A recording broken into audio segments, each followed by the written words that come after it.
اور اس کے بعد عوامی ایکشن کمیٹی نے مجھے ثالثی کا کردار ادا کرنے کے لیے کہا، جس کے لیے میں ان کا شکر گزار ہوں کہ انہوں نے مجھ پر اعتماد کیا۔ اس حوالے سے السلام علیکم جی، کیسے ہیں آپ سب لوگ؟ امید کرتا ہوں آپ ٹھیک ہوں گے، خیریت سے ہوں گے۔ اس ویڈیو میں ہم بات کریں گے جی مولانا فضل الرحمان صاحب کے حوالے سے کہ رات کو ان کا ایک بیان آیا ہے ایکشن کمیٹی کے حوالے سے، اور انہوں نے یہ کہا ہے کہ آپ نے جو ہے وہ فی الحال لانگ مارچ نہیں کرنا، ہم مذاکرات کے بارے میں جو ہے کوشش کر رہے ہیں اور ہو سکتا ہے کہ مذاکرات جو ہیں وہ کامیاب ہو جائیں۔ تو اس لیے امن کمیٹی سے انہوں نے یہ ریکویسٹ کی ہے کہ وہ لانگ مارچ جو ہے فی الحال مؤخر کریں یا جو ہے اپنا اگلا لائحہ عمل وہ جو ہے نہ دیں۔ ہمیں 3 سے 4 دن کا ٹائم دیں، ہم مشاورت کر رہے ہیں، اور ہماری یہ کوشش ہے کہ کسی طریقے سے یہ معاملات جو ہیں وہ مذاکرات کے ساتھ حل ہو جائیں۔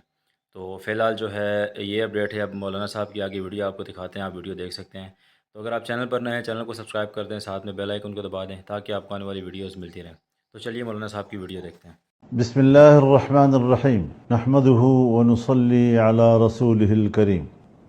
ضلع پونچھ کے صدر مقام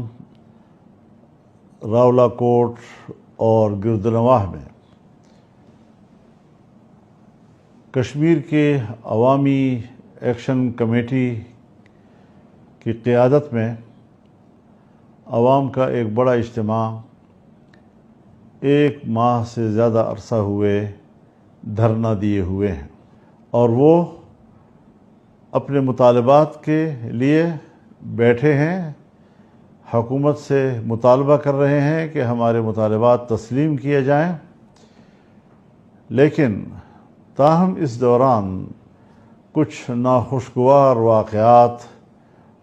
رونما ہوئے، جس نے کہ ماحول میں تلخی پیدا کی، اور اس کے بعد یہ موضوع ہمارے پارلیمان میں اس کا تذکرہ ہوا، اور اس کے بعد عوامی ایکشن کمیٹی نے مجھے ثالثی کا کردار ادا کرنے کے لیے کہا، جس کے لیے میں ان کا شکر گزار ہوں کہ انہوں نے مجھ پر اعتماد کیا۔ اس حوالے سے جمعیت علماء اسلام آزاد جموں و کشمیر اور اس کے قائد جناب مولانا سعید یوسف خان صاحب میرے ساتھ رابطے میں رہے۔ راولا کوٹ کے علمی گھرانے کی اور وہاں پر ایک قبائلی شخصیت جناب کامران اعظم خان صاحب، وہ میرے ساتھ مسلسل رابطے میں رہے ہیں، اور میں اس پر بھی شکر گزار ہوں کہ حکومت کے ساتھ رابطہ کرنے اور ان کے ساتھ بات چیت کرنے کے لیے انہوں نے متعدد بار اگلے اقدامات کے اعلان سے گریز کیا، اور اگلے اقدامات کو انہوں نے ملتوی کرتے رہے۔ اس تسلسل میں آج میری گفتگو جناب بلاول بھٹو زرداری سے ہوئی ہے، وہ مظفر آباد میں ہیں، اور ان سے میری کوئی ہفتہ 10 دن پہلے ملاقات ہوئی تھی۔ اس کے تسلسل میں آج میرا رابطہ ہوا، جس پر انہوں نے اپنی کاوشوں کا تذکرہ کیا، حکومت سے بات چیت کا تذکرہ کیا، لیکن تاہم چونکہ وہ بھی ابھی کسی نتیجے پہ پہنچے نہیں ہیں، اور مجھ سے یہی بات کہتے رہے کہ میں مسلسل کوشش میں ہوں، اور میں چاہتا ہوں کہ خون خرابہ نہ ہو، کوئی وہاں پر فسادات نہ ہوں، اور بات چیت کے ذریعے سے کوئی مسئلے کا حل ہم نکال سکیں۔ تو انہوں نے کہا میں اس پہ مصروف ہوں، ان کو بھی حکومت سے بات کرنے کے لیے یا مسئلے کے